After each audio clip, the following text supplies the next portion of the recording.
कपटी न्यायाधीश। शिव कुमार। एक बहुत बड़े और घने पीपल के पेड़ के तले एक तीतर ने अपना घोंसला बनाया। उस पीपल के इर्द गिर्द और भी अनेक छोटे बड़े पशु पक्षी रहते थे। उन सभी से तीतर की अच्छी मित्रता थी। एक दिन वह तीतर अपने घोंसले से खाने की तलाश में निकल पड़ा।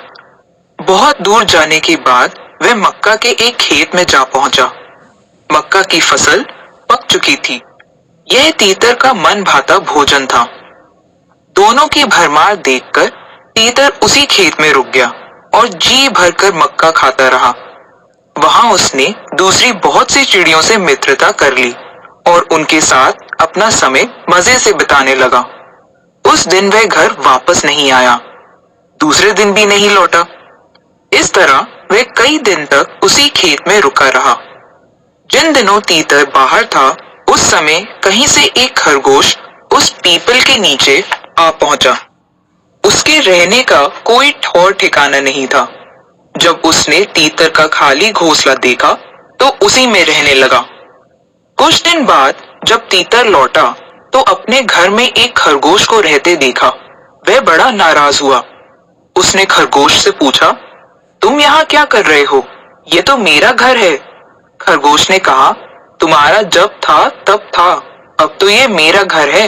मैं यहाँ एक दो दिन से नहीं कई दिन से रह रहा हूँ। तीतर ने कहा, लेकिन तुम यहाँ कैसे रह सकते हो? ये घोंसला मैंने खुद अपने लिए बनाया है। मैं हमेशा से इसी घर में रहा हूँ। अगर विश्वास न हो तो किसी भी पड़ोसी से पूछ लो। खरगोश ने कहा, मैं क्यों पूछूं? मैं जब यहाँ आया था तब ये बिल्कुल खाली पड़ा था। तभी से मैं इसमें रहने लगा। जिस घर में जो रहता है वह उसी का हो जाता है। अब तो ये मेरा घर है। तीतर बिगड़कर बोला, ये सब झूठ है। मैं कुछ दिनों के लिए बाहर चला गया था। अब मैं वापस आ गया हूँ। मेरा घोंसला अभी खाली करो और यहाँ से निकल जाओ। खरगोश ने कहा, ये तो नहीं हो सकता। ये मेरा मकान है और मैं इसी में रहूंगा। इस तरह तीतर और खरगोश लड़ने लगे।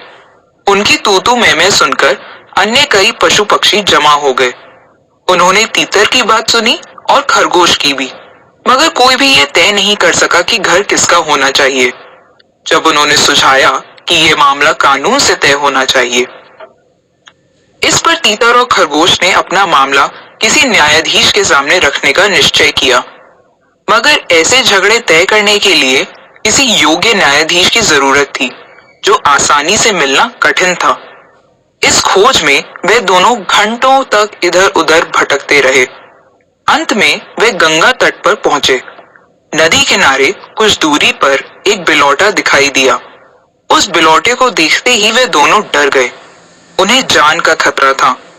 बिलौटा बड़ा ही धूर्त था। खरगोश और तीतर को इस ओर आते देख उसने चट आंखें मूंद ली, हाथ में माला ले ली और पिछले पैरों पर खड़े होकर राम नाम का जाप शुरू कर दिया। तीतर और खरगोश ने बिलौटे का पूजा पाठ देखा तो चक्कर में पड़ गए। ऐसा अच्छा बिलौटा उन्होंने पहली बार ही देखा था। उन्होंने मन ही मन सोचा, ये कितना अच्छा है जो भगवान का नाम जप रहा है। खरगोश ने कहा, मेरी समझ में इसी बिलौटे को पंच बनाना चाहिए। तीतर ने कहा, मैं भी यही सोच रहा हूँ, लेकिन हमें जरा संभल कर रहना होगा। ये हमारा जन्मजात दुश्मन भी तो है। बिलौटे का पूजा पाठ खत्म होने तक दोनों चुपचाप खड़े रहे। पूजा खत्म कर बिलौटे ने धीरे से आंखें खोली और उन दोनों की ओर देखा। तीतर ने बिलौटे से कहा, श्रीमान जी, मेरे और इस खरगोश के बीच एक छोटा सा झगड़ा उठ खड़ा हुआ है, मगर मामला कानूनी है। आप कृपा कर इस झगड़े का निपटारा कर दीजिए। हम में से जो भी गलती पर होगा उसे आप सजा दे सकते हैं।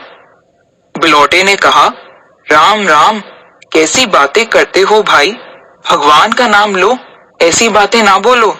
मैं तो दूसरों का दुख देख भी नहीं सकता हूँ और तुम कहते हो हम में से एक को सजा दे देना। हरे कृष्ण हरे राम। जो दूसरों को दुख देता है वह भगवान के कोप का भाजन बनता है। जाने दो इन बातों को।